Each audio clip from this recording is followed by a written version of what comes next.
Hello and welcome, my dear friend. You know, there's something even more sacred than love, and it's trust. Love is expansive. It finds you in your weakness. It surrounds you. It saves. But trust is intimate. It's personal. It says, I see what no one else sees, and I still place this in your hands. Not only do you trust God with all of you, but God trusts you. And that matters more than anything in this world. Even if no one around you ever sees it, even if no one ever claps, you know it. And that's enough.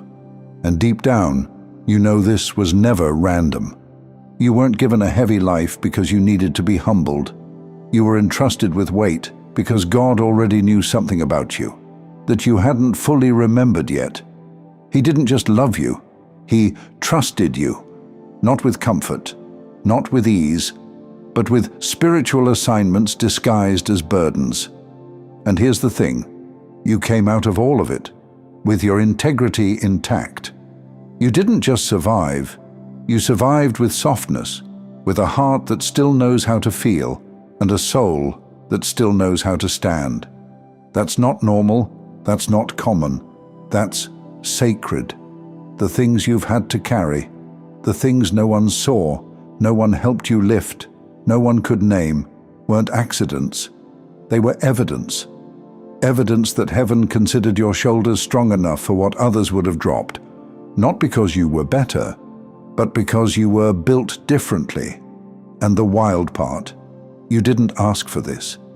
You didn't ask for the insight, or the dreams, or the grief that shows up uninvited. The kind that doesn't belong to a moment, but feels like it belongs to generations. You didn't apply to be this kind of vessel. You were selected. So when people ask why you're different, why you pull back when the room gets loud, why your smile doesn't always mean ease, why you carry that strange mix of softness and steel in your eyes, it's because you've been entrusted with something sacred, and you've learned how to walk without dropping it. You don't need to be told how rare that is. You've lived it.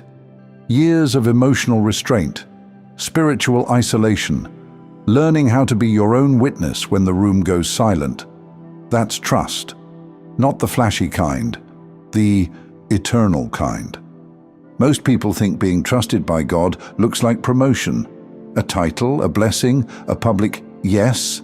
But divine trust, it shows up in hidden endurance, in carrying things in your spirit that no one will applaud you for, until long after you've already made peace with not being seen. And yet, God saw it all. He saw every time you didn't retaliate, every time you prayed when it felt like nothing shifted, every time you could have collapsed but stayed quiet. Every time you let the fire burn inside you without letting it touch someone else. That's what trust looks like in the kingdom.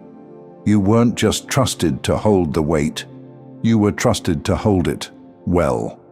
Not by shutting down, not by hardening, but by staying close to Him, even when you didn't understand why He was so quiet. That's a level of maturity no one teaches, but heaven counts it.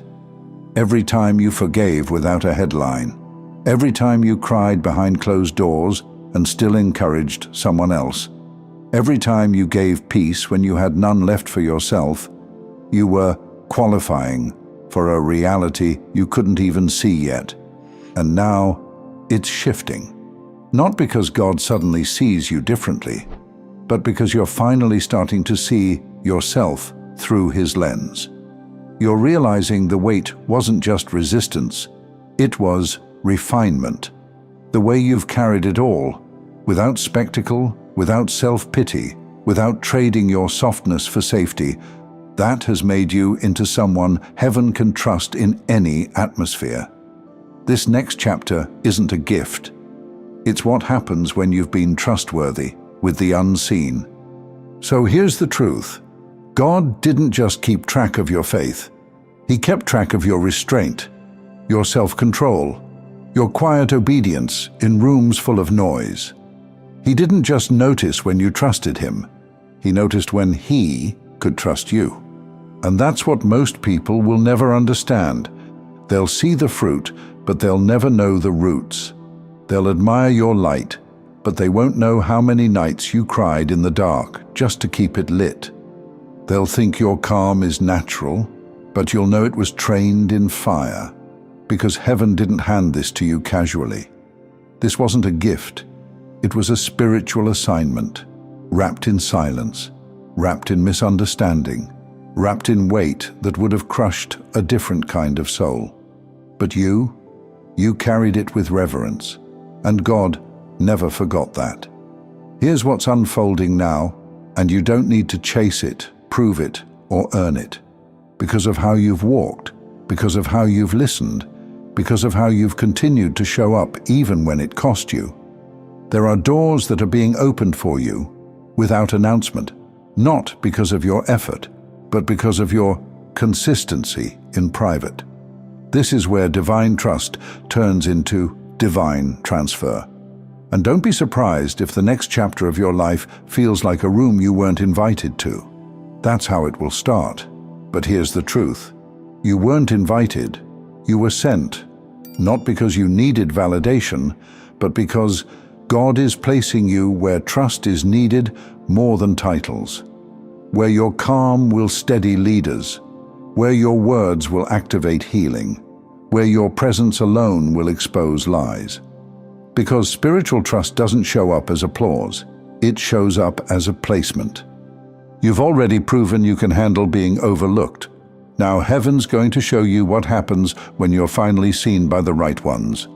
Not by the ones who need your energy but won't honor it.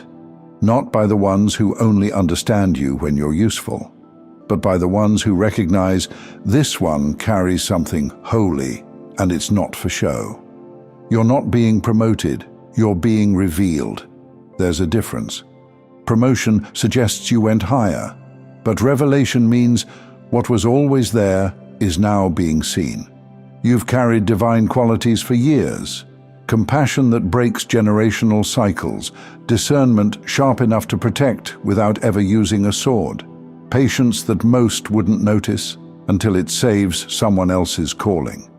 You've carried it in silence. Now God is saying, it's time to move with the same authority, but without the same weight. Let me tell you something personal. The reason the warfare increased wasn't because you were going the wrong way. It was because the enemy recognized what you were carrying. He doesn't attack empty vessels. He attacks the ones carrying oil. And you were carrying more than you knew. But now you're no longer just carrying it. You're becoming it. This isn't just about surviving anymore, it's about stepping into your spiritual role. Not for attention or applause, but because heaven whispered, this one can be trusted with more. So what do you do now? You walk with it. You honor it. You speak from it, but only when necessary. You love with it, but without rescuing people who haven't asked. You protect it, not because it's fragile, but because it's rare. You don't need to justify the fire in your eyes, or the tears in your prayers, or the way your presence unsettles people still addicted to spiritual surface. You know why you're here, you know what you carry, and more importantly, God does too. So if you felt like you were being watched lately, if you've sensed something evaluating your spirit, your tone, your thoughts, you're not imagining it. You've been in a divine evaluation room, not to disqualify you, but to confirm that your private alignment is now strong enough for public trust. You've passed. It's already done. The shift is in motion, and you'll feel it through a peace that finally doesn't go away when the world starts shaking. That's what divine trust brings, not status, stability. God doesn't just love you. He entrusted you with things fragile people would have misused. He trusted you with a spirit that could have gone bitter, but chose reverence. He trusted you with silence, and you turned it into wisdom. Now, He's about to trust you with more. Thank you so much for taking this journey with me. If you found value in this message, please please like the video and share it with others who might benefit. Don't forget to subscribe and continue your amazing journey by watching one of the videos showing on your screen that resonates with you the most. See you there.